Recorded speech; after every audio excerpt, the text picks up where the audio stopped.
Today, we're jumping into Trash Pandas. This is a really fun push-your-luck card game for 2 to 4 players where you're basically tipping over trash cans looking for all sorts of glorious treasures. My whole goal here is to get you up and playing as fast as possible. We're going to cover everything from setting up the game to how you win, so you can get right into the action. So, first things first, get in character. You are a raccoon, and your mission, should you choose to accept it, is to find the absolute best trash and stash it away before anybody else gets their paws on it. All right, so how do you actually win? Let's talk about the goal of the game. It's pretty simple, really. The winner is whoever has the most points when the game ends, and you get those points by secretly stashing away sets of cards and hopefully having more of each type of trash than anyone else. Okay, let's get this thing set up. Setup is a breeze. Just 3 quick steps. First, take the 6 wooden tokens and put them right in the middle of the table. Second, shuffle up all 54 cards and make a face-down pile. We call that the trash can. And finally, deal out the starting hands. The first player gets 3 cards, the second gets 4, and so on around the table. And here are those 6 tokens you'll be rolling for. Each one lets you do a totally different action on your turn. Now for the good stuff. Let's dig into what you actually do on your turn.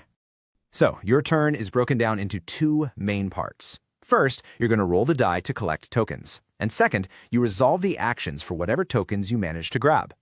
And this is where the whole push-your-luck thing comes in. See, on your turn, you roll the die and you take the token that matches. Then, you have to ask yourself the big question, do I stop now and claim what I have, or do I risk it all for one more roll? But you got to be careful, because if you roll a symbol for a token you already have sitting in front of you, you bust. Your turn ends right then and there. All those tokens you collected, poof, they go back to the middle. All you get is 1 single card from the deck as a little consolation prize. Now, if you make the smart call and decide to stop before you bust, you get to use the actions for all the tokens you've collected. And the best part is, you can trigger them in any order you want, which lets you pull off some pretty cool combos. Okay, this is absolutely crucial. The tree token is how you score points. This lets you move up to 2 cards from your hand into your stash, which you keep face down.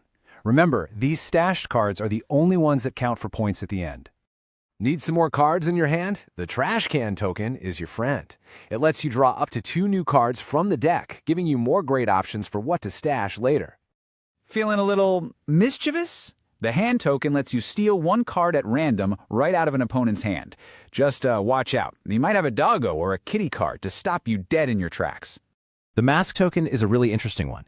You draw and reveal a card from the deck. Then, any other player can stash a matching card from their hand, but they have to put it face up. For every card they stash, you get to draw another card. It's a win-win. Kinda. So how does this all wrap up? Let's talk about how the game ends and how we find out who wins. The end of the game is triggered the moment the very last card is drawn from that trash can deck. Whoever drew that card gets to finish their turn completely, and then that's it. Game over. Now it's time for the big reveal. Everybody shows their secret stashes. You'll sort all your cards out by type, put all your fish cards together, all your shiny cards together, and then you compare to see who has the most of each. Right, scoring is all about who has the majority. For each type of card, whoever has the most gets first place points, second most gets second, and so on. The points you get are actually printed right on the cards. And hey, if there's a tie for first, all the tied players just score 1 point less than what first place would have gotten.